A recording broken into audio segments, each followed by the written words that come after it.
So beautiful.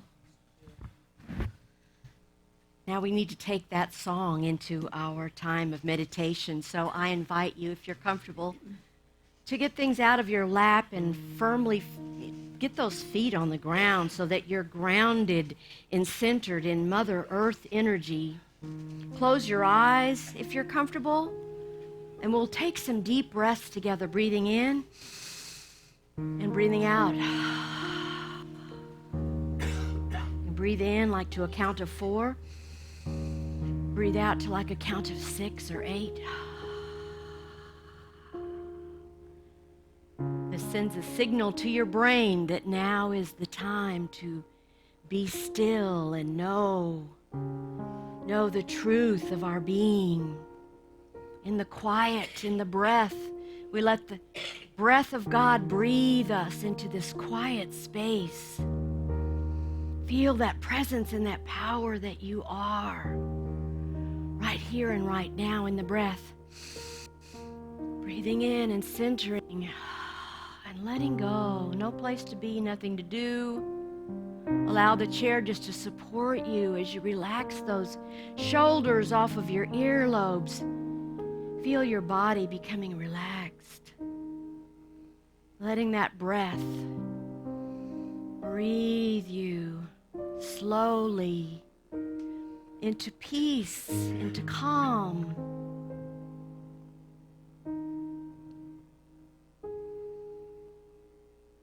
As you breathe, feel that love that you are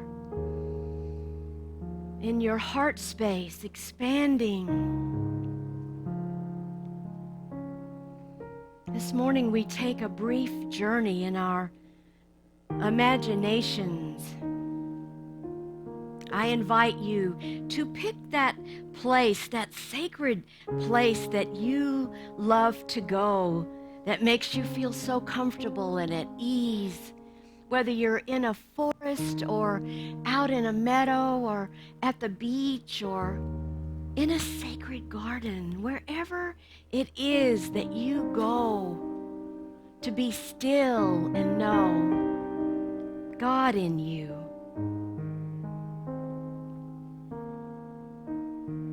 And when you get to this beautiful space, before you there are 3 pathways.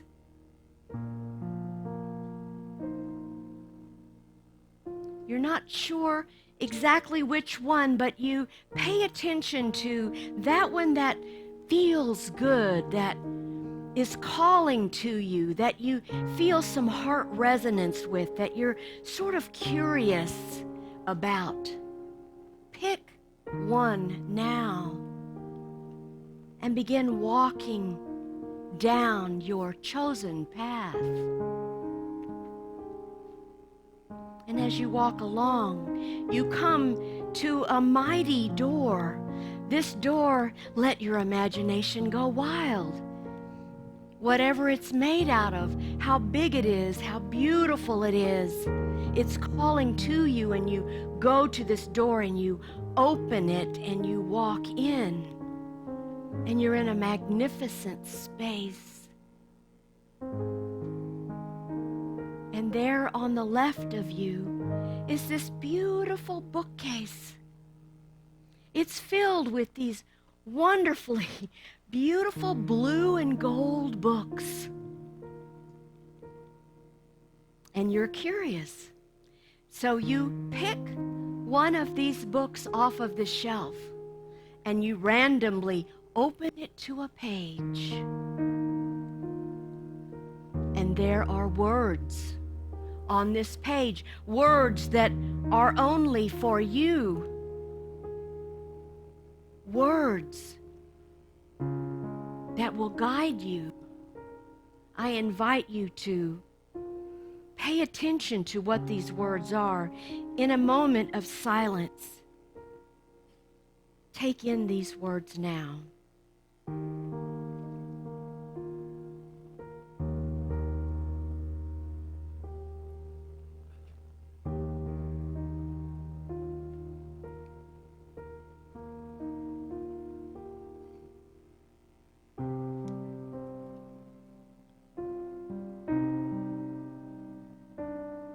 we're so grateful for this guidance, and we thank Indwelling Spirit for allowing us to have this beautiful experience.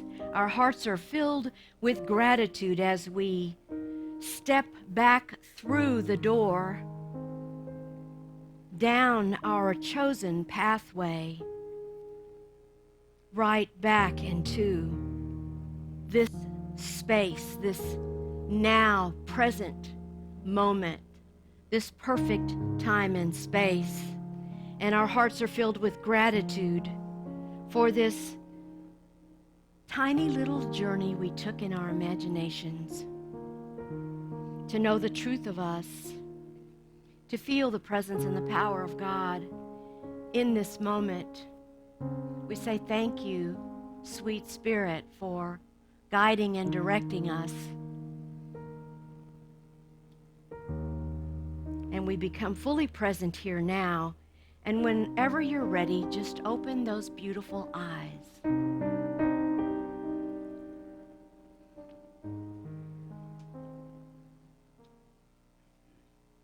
Welcome back. I can't wait to hear after service what some of your doors look like and what some of your words were. So the cosmic process of love, you know, the whole month we're talking about love, and so I want to know, how many of you been following the Walk for Peace on Facebook with the monks? Ooh, a good number of you. Okay, good. So I want to talk about that first because it was a historic event in our world that was witnessed by many, many people. It was 2,300 miles of Buddhist monks walking from Fort Worth, Texas to Washington, D.C. It was a 15-week journey that became like a reset button for those of us here that have been able to witness it. And I want you to see our beautiful monk San in the first picture right there in the middle. Our Buddhist monks from the Blue Lotus traveled there to be a part of this energy, and Cindy's children and daughter and grandchildren got to actually be a part of it when they came into Virginia. And I want to read you something from one of the Facebook posts, because their walk has been a testament to the power of compassion and to mindfulness. One quiet step toward peace can begin with a prayer, but when many walk together, it becomes a living expression of love. In a world that often feels loud, divided, and rushed, it's easy to forget what connects us. Beneath different languages, beliefs, and paths, we share the same longing to feel safe, to love freely, and to live with a sense of calm. It has been something so beautiful to witness the impact. The dog Aloka had 1 million followers. Their dog, their rescue dog, who's shown here in the picture, this beautiful little dog, got the hearts of people. It opened, and it was like setting a reset button from what we've been witnessing to the love, to the unconditional love. So what they kept saying everywhere they went was, may you be well, may you be happy, may you be peaceful. And they suggested that every day before you get out of bed, you say to yourself, today is my peaceful day. Let's say it together. Today is my peaceful day. Can you imagine if more and more people feel that? What that is going to do to our planet? It's up to us, folks. We can't let other people take the lead. We are the ones the world is waiting for. So I love that, and I thank you, Bob, for creating this beautiful slide. There were so many pictures, it was hard to figure out which one to choose. But I had, for sure, had to get Monk San in there because they were so happy to participate. So this whole month, we're talking about love and the flow of love. And so let's say our affirmation together. I am a channel of divine love, freely giving and joyfully receiving. It is a flow, right? It's a flow. It means we give and we receive. We've got to be in the flow of that. And in unity teachings, God is love, and love is the animating principle that brings life, harmony, and wholeness to everything. Love is what is a foundation. It is a foundation of this church. It's a foundation of our movement. Love as a creative force. So today, I invite you to consider love as a cosmic process. It's not a stable thing. It is always moving. It is always evolving, and it's always expressing through all that is, which is you and me. So that's our focus for today. We're going to talk about what is this cosmic process. So we know that love is God's infinite nature, don't we? In unity, we affirm that God is omnipotence, right? Omniscience, omnipresent. That God is love in all of those ways. And it's always present, whether you're in it, expressing it or not. It is always there present for you. Love is the very substance of divine life. And the universe itself arises from love seeking expression through us. So, you know, we interpret the Bible metaphysically in unity. And so this is the scripture I wanted to share with you today. It's from Romans 8, verse 28. We know that all things work together for good for those who love God, who are called according to his purpose. So when I read that, I think of principle 1, which is what? God is. And I think of principle 2. I am. God is. We are. We are God, so we are love, right? So the very circumstances of your life that seem like it's heartbreaking or you're struggling through right now, it can turn to joy right before your eyes if you steadfastly refuse to see anything but God in it. If God is our principle 1, and God is all there isn't anything that's going on in your life that doesn't have God in it, right? So if you see that and you claim that and you know that God is love, you know that God is the healing harmonizer, because that's what love is in your life. So basically, you choose bondage or freedom every moment, every thought. You're choosing one or the other. Whether you're aware of it or not, you're choosing. And so nothing is more important right now in this time of your life but to choose the power of love in every single situation. No matter what you're witnessing, no matter how bad you think somebody's done you wrong, if you don't choose love, you are hurting yourself. You're putting yourself in bondage. Do you understand that? How important it is to choose the power of love. So the more you become like the observer of your life, the witness of what's going on, whatever you see out here, it isn't impacting you personally because you are God in expression. You are here to be the love. And so the more you become the observer, you see, the less you react to what you see going on out there. You know what that gives you? Peace. It gives you peace. If you quit reacting to the tacky things on Facebook or the things that people say, it's out of ignorance. They don't know who they are. They don't know the presence and the power of God that they are, right? So you take that not personally at all, and you become the observer and the witness. So the more you become that, claiming the good that is each day coming to you in some form or fashion, and not reacting, not complaining, the easier your life will become on your spiritual path. You see, because of these principles, these unity principles that we teach here, our faith is strong. And when our faith is strong, we can trust the outworking of whatever is going on in our lives. Because what?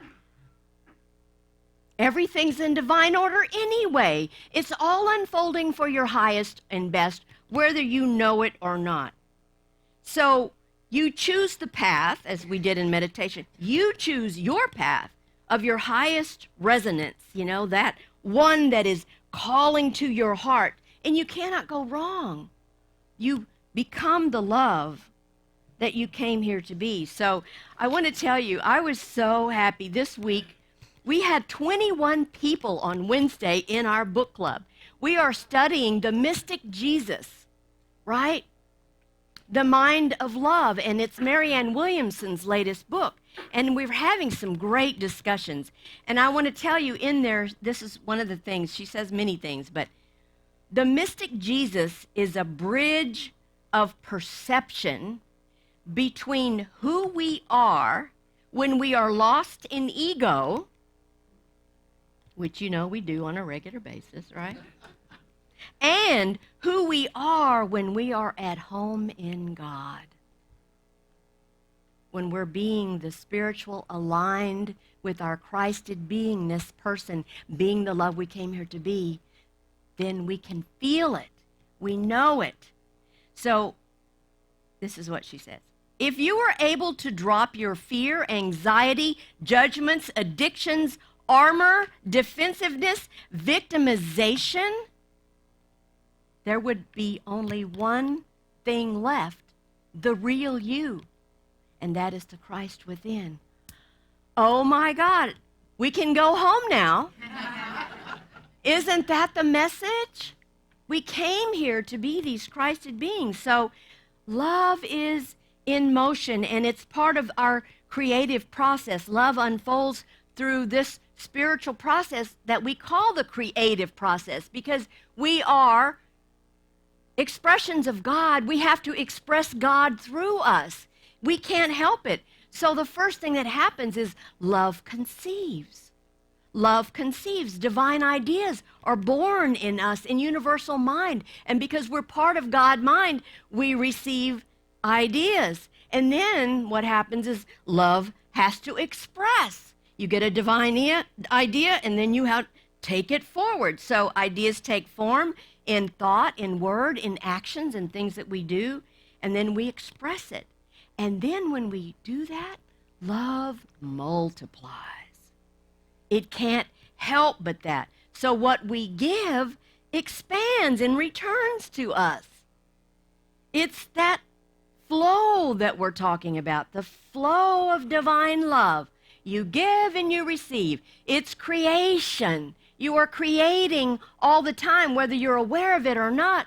You are magnificent creators. So we can't help but create, so we want to be conscious of what we're creating.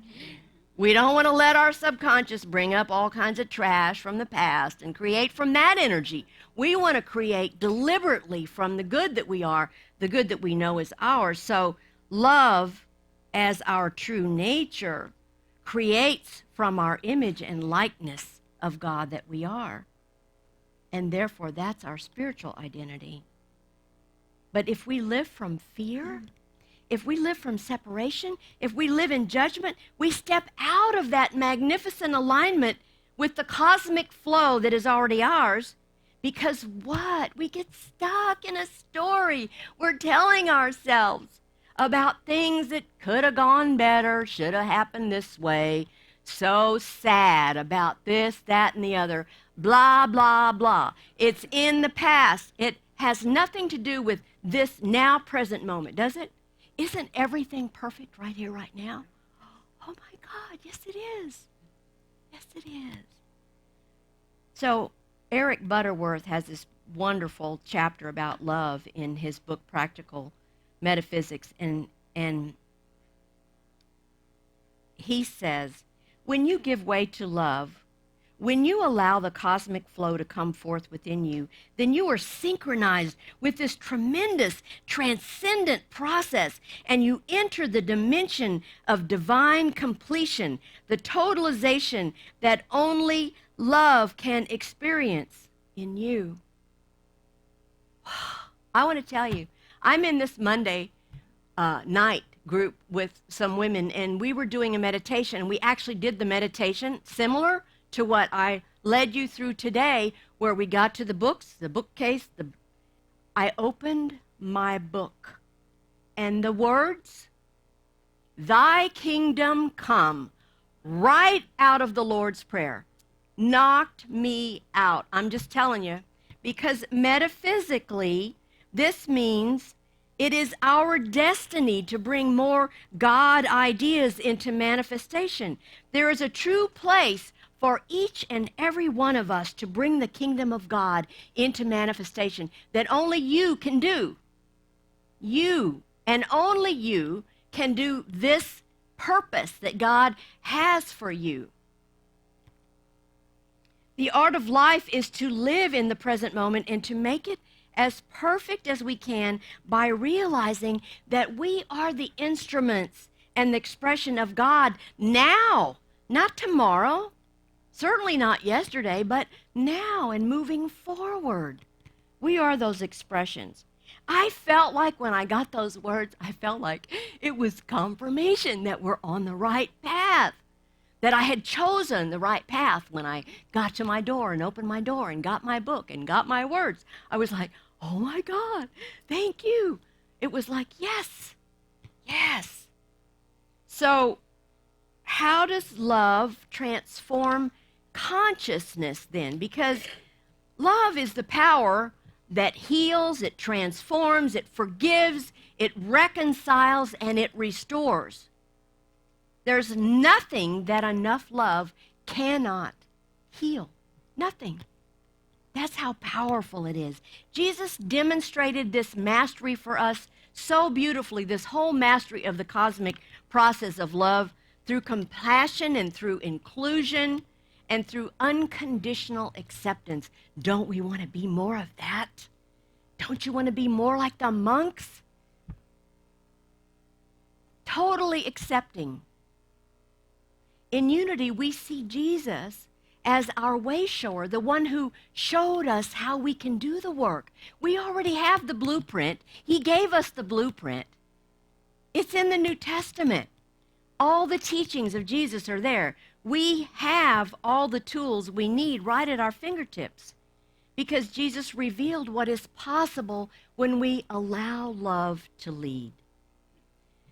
So, in his book, Practical Metaphysics, Butterworth says, not until we comprehend and begin to work with the cosmic process of love does truth become a way of life and living for us. When Jesus makes a statement, love one another, this is not expressed because it's a nice Sunday school moral to tell people. What he's really saying is that you should love because when you are not giving expression to love, you are out of the flow of the cosmic process of love. You're out of the flow of divine rhythm. So it's our nature to be that. So how then do we live in this cosmic flow? What is it, the spiritual practice that will help us to activate that in our lives? Well, it's really pretty simple. You choose love in all of your daily interactions. You choose to come from that place of love. You start your day seeing your day unfold. Your desire for love is simply the love of God in your heart that's seeking expression for you to bring it forth. Releasing judgment and practicing forgiveness. And I'm telling you, seeing divine love at work, even in the midst of challenges, especially then, seeing love in it, claiming it. And you know what? We have the perfect opportunity right before us, because this Wednesday, February the 18th, we begin 40 days of Lent. And in Unity, you know what Lent stands for? Let's eliminate negative thinking. You have 40 days to get your act together before Easter, right? And our booklet that we're giving out that Unity created is Release and Reimagine, which is perfect. So we're letting the old go and we're moving into the new good. So ask, in your meditation, ask, how can I consciously participate in love's unfolding this day? How can I bring that forth through me better, more, kinder, right? Through prayer and meditation and conscious choice, we align with that divine love and allow it to express through us. I just have to share with y'all, yesterday my 3-year-old granddaughter told her dad, my son, randomly, I'm going to make sure I get it right, randomly, there is a fire earth and a water earth, and we are on the water earth. The fire earth is where the angry people live. Do you get God bumps? My 3-year-old told my son that yesterday. We are at a precipice of life choice, y'all, right now. Today, this moment. Choosing to be the love will keep you in the water earth and out of the fire earth. Do you get it? Yes. Yes, now is the time. Many people are feeling this cosmic energy shift that's going on, and it's the very best time to focus on love. It's a perfect time to start our Lenten journey. So we choose heaven or we choose hell. Every moment we are choosing. So I invite you to become an agent of love. Who's with me? Yes, we're going to become an agent of love. And that cosmic process of love is incomplete without our participation. It has to be us. So we think, we speak, we act from love. We become co-creators with God. And I've been reading Soul Mastery by Tony Bain. And she says in this book, I read it last night, be a walking field of higher vibrational energy that is both felt, observed, and perceived by others that encounter your field. Be in coherence. Consciously align with elevated thoughts and emotions, for they create a coherent and a dominant field of energy. So I have a powerful affirmation I'm going to say, and I would like for you to claim it also. I am the unifying, harmonizing power of divine love. I am the unifying, harmonizing power of divine love. And you can also say, I am the unifying, harmonizing presence of divine love. Right? You are that presence. All right, enough preaching. Time for a joke. So there's these two guys, they work for Public Works. And they're working really hard. They're going up and down the street. One's digging a hole, and the other one comes behind him and fills it up. And he goes and digs a hole, and the other one comes behind and fills it up. Now, they've gone all the way down one street on one side and come up the other street doing the exact same thing. And there's a stander by going, what are they doing? So she can't stand it. She goes over, and she says, I just got to know.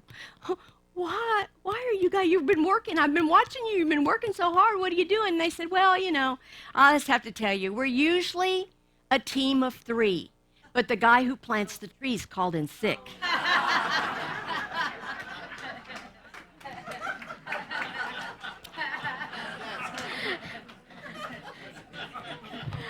I love that. Isn't that cute? I love that. We're closing today Emmett Fox. This is an old book. Probably Richard Curtis is the only one that knows this book. Make Your Life Worthwhile. I love this. And so he writes little tiny chapters. And this one is called Divine Love Never Fails. I'm not going to read the whole thing, but I'm just taking an excerpt. The only place where divine love can exist, as far as you are concerned, is in your own heart. Any love that is not in your heart does not exist for you, and therefore cannot, of course, affect you in any way. The thing for you to do then is to fill your own heart with divine love by thinking it, feeling it, and expressing it. And when this sense of divine love is vivid enough, it will heal you and it will solve your problems. And it will enable you to heal others as well. That is the law of being, and none of us can change it. Now we see why criticism, grumbling, and nursing of grievances, the desire to overreach others, etc., are fatal to demonstration because they prevent divine love from healing us. The purpose that we are here, right? The purpose that we're here for. So I invite you to become radiant expressions of that divine love and just watch how it transforms your life. That's the way it is. Thank you very much. God bless. I invite the ushers to come up as we gather our offerings. Some of you have given online and given through Breeze, and we're grateful. Some of you mail in checks. You have your bank do automatic. I mean, you're doing all kinds of amazing things, and all of that we are grateful for. So we take our blessings and tithes, and we say our affirmation. Divine love, through me, blesses and multiplies all that I am, all that I have, all that I give, and all that I receive. Thank you, God, that this is so.